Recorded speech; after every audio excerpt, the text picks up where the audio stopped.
Hi, my name is Lisa Robyn Wood and I'm the founder of Grip Corporate Coaching. Next week I'm going away for a few days much needed rest. Only local, off on a staycation in the UK. However, I'm so excited about it, to be able to get away, to change my scenery and get out of this bubble that I've been living in, like I'm sure many of you have, for the last 5 months. It's really caused me to think about the importance of taking a break, of getting some rest. I don't know about you, but when things get challenging for me, I tend to get my head down, work harder, be busier. And I think in many ways it's a distraction technique to try and keep myself preoccupied and to avoid thinking about the true issue at hand and therefore how I address it. In those circumstances, what tends to happen is I keep going until essentially I can't anymore and I reach a form of burnout. I think this is a symptom that many of you will recognise. I think it's a symptom of us as a society, especially in the UK. And in many ways, lockdown forced all of us to stop physically, be forced into a rest of sorts, although potentially not mentally restful, and have the opportunity to just slow down. And I know many of the things I read from others and their reflections was actually that lockdown had really helped them to slow down and to appreciate more in their lives and recognise that potentially they were just doing too much. So next week, as I said, I'm off only locally, just for a few days, and it's going to be a great opportunity for me to do very little and to rest and recover. And I think it's so important to recognise the importance of breaks.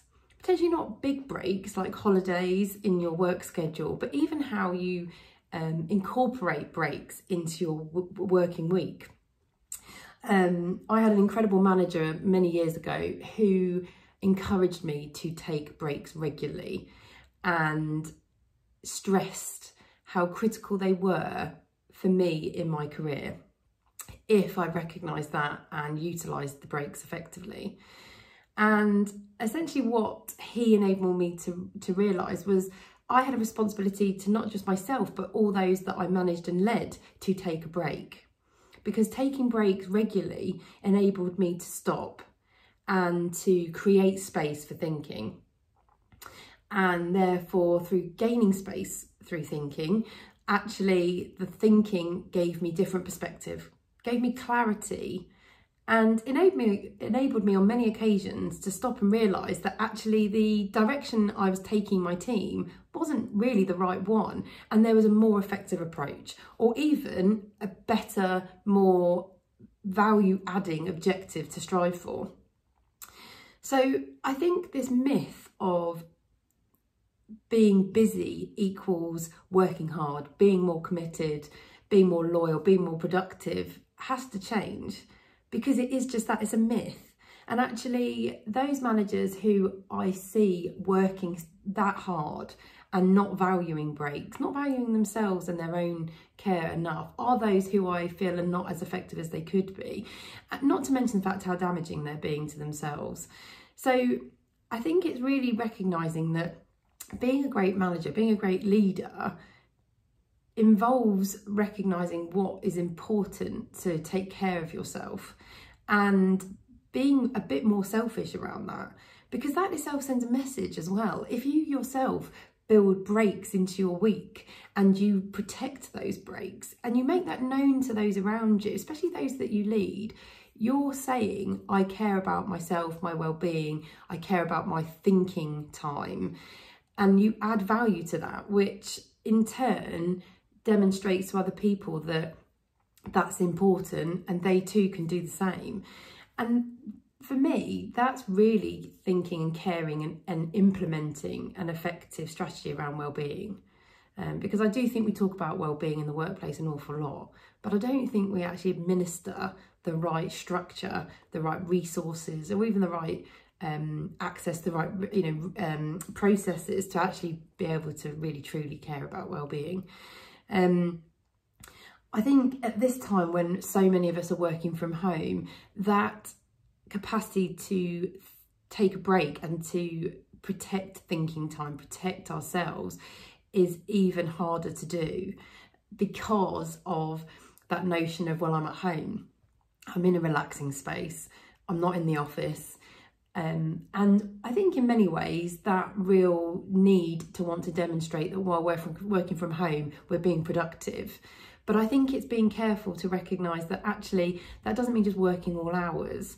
I know many people are working from early in the morning till really late at night because they can, because the laptop is there, because the work is there, and actually taking fewer breaks now than ever. So I think it's recognising that working from home, there's going to be a requirement to even be stricter around taking breaks, and it's totally possible. I think ways in which that can be done, I know things that helped for me was actually putting breaks into my diary on a daily basis, or weekly if it was a particularly busy week. So actually saying this half an hour I'm having a break, this hour I'm having a break, and not necessarily dedicating that to making a cup of tea or going and getting some food, but actually just saying this hour I'm not going to respond to emails, I'm not going to answer phone calls, I'm going to dedicate this hour to do some reflection, to do some planning, to do some thinking. And I found that hugely invaluable. I think also what really helped me was telling people that I was going to do this, telling not just my manager, but telling my team, so that they in turn respected that time and helped me to take it, but also so that I could engage them and enable them to understand what I was doing, to help build the trust, to help give insight, and also again to role model that, so in turn my own team members could do the same if they felt it was helpful to them. I think working from home, it's important to recognise actually change the environment still. So go out for a walk, go to a coffee shop now that they're open. Take yourself away from the home environment so that you're differentiating between working and resting. I just think it's important to recognise rest and to not feel guilty about it, and to see it as actually you've earned it and you'll be better for it. If you want to talk more about rest, about how you can incorporate more rest into your working day, then give me a shout. Drop me an email at lisa@grip.coaching.co.uk, or message me here, or find me on LinkedIn. Thanks.